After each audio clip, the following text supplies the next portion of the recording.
Hello everyone, welcome again to this channel. तो reproduction के first video में हम लोगों ने देखा था रिप्रोडक्शन का इंट्रोडक्शन, उसका डेफिनेशन देखा था। साथ ही हम लोगों ने इस क्वेश्चन के साथ डील किया था, why reproduction is important, and the answer is because it ensures continuity. साथ ही हम लोगों ने ये देखा था कि जो ऑर्गेनिज्म होते हैं वो एग्जैक्ट कॉपीज नहीं बनाते, बल्कि जो सिमिलैरिटीज हो करते हैं। जो ऑफस्प्रिंग होते हैं वो अपने पेरेंट्स के सिमिलर होते हैं, उनके जैसा दिखते हैं, हूबहू नहीं होते। आज हम लोग देखेंगे कि वो जो सिमिलैरिटी शो करते हैं उसके पीछे का रीज़न क्या है। तो ये देखते हैं। जो ये क्वेश्चन था एनसीईआरटी का, do organism create exact copies of themselves, answer था नो। ये मैं कल बता चुकी हूँ। साथ ही ये सिमिलर शो करते हैं, इसके पीछे जो रीज़न है वो है डीएनए।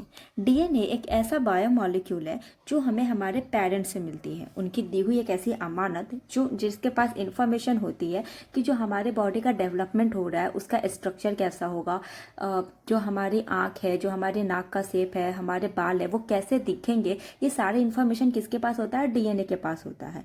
हम लोग ये देखेंगे कि ये जो डीएनए के पास जो इन्फॉर्मेशन होता है जो हमारे पेरेंट्स से मिलती है उसका ट्रांसफ़र कैसे होता है, कैसे हमें हमारे पेरेंट्स से डीएनए मिलता है।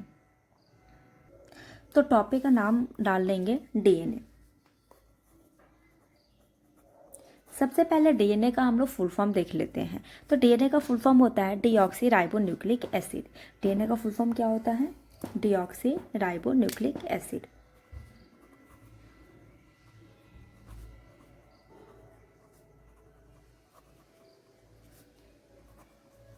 इसके पास क्या होता है? इसके पास वो सारे इन्फॉर्मेशन होते हैं कि हमारे डेवलपमेंट है उसका स्ट्रक्चर कैसा होगा, कैसे देखेंगे। तो इसके पास क्या होता है? जेनेटिक इन्फॉर्मेशन होता है।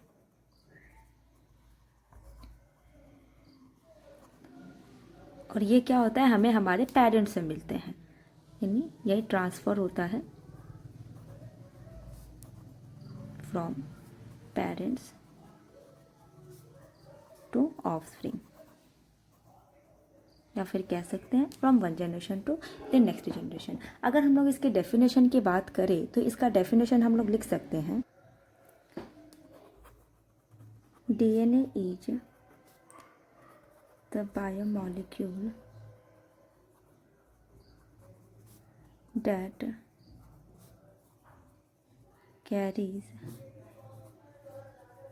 genetic information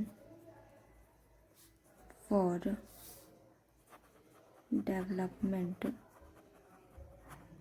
and functions of an organism। इसके पास क्या होता है? जेनेटिक इन्फॉर्मेशन होता है ऑर्गेनिज्म का, कैसे डेवलपमेंट होगा, कैसे वो बड़े होने के बाद उसकी आँख नाक कैसी होगी, वो सारे इन्फॉर्मेशन डीएनए के पास होता है।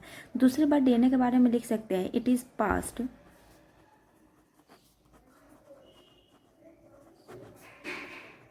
From one generation to the next generation. जैसे हमारे बॉडी का डेवलपमेंट कैसा हुआ, हमारे बॉडी के स्ट्रक्चर कैसे बने, ये सारे इन्फॉर्मेशन हमें हमारे पेरेंट्स से मिले, हमें पेरेंट्स से हमारे डीएनए मिली। साथ ही जब हमारे जो नेक्स्ट जनरेशन आएंगे तो हमारे पास जो इन्फॉर्मेशन होगी, हमारे पास जो डीएनए होगी, वही डीएनए क्या होगी? हमारे नेक्स्ट जनरेशन में पास्ड आउट हो जाएगी। यानी कि डीएनए के पास जो जेनेटिक इन्फॉर्मेशन है वो एक जनरेशन से दूसरे जनरेशन, दूसरे से तीसरे जनरेशन में ऐसे क्या हो रहा है? पास होते जा रहा है, और उसी के अकॉर्डिंग जो होता है वो ऑर्गेनिज्म का स्ट्रक्चर बन जाता है। अब हम लोग नेक्स्ट देखते हैं कि ये जो डीएनए है, ये जो इन्फॉर्मेशन है वो कैसे एक जनरेशन से दूसरे जनरेशन में जा रहा है। Now the next is we will deal how the DNA transfer from one generation to the next और from parent to the offspring.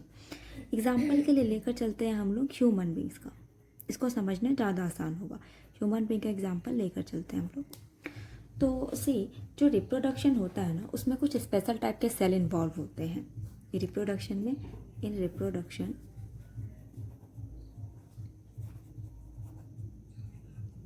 some special cells are involved।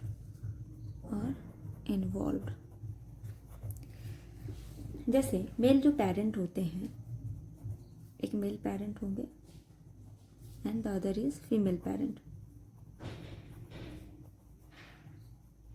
Male parent में उस cell का नाम जो होता है वो होता है sperm.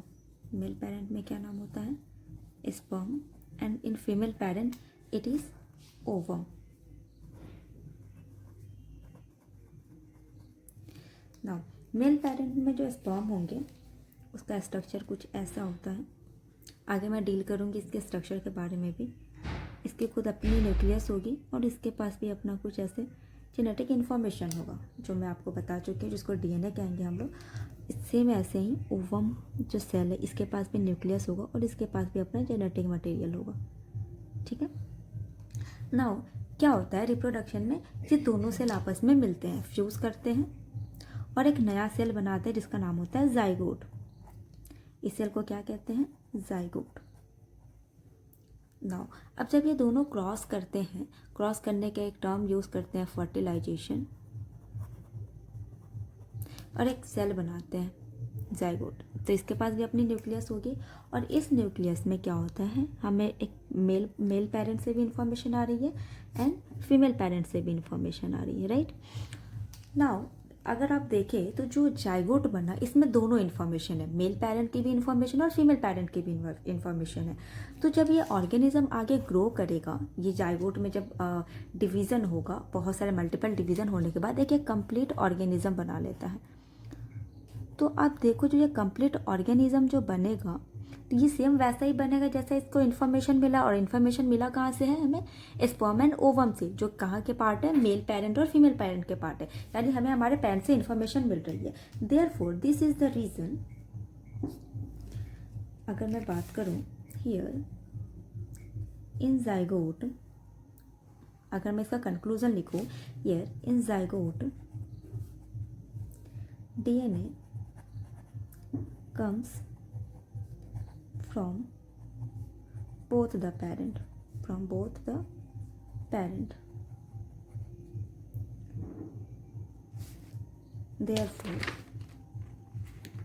therefore we see the similarity that we are talking about.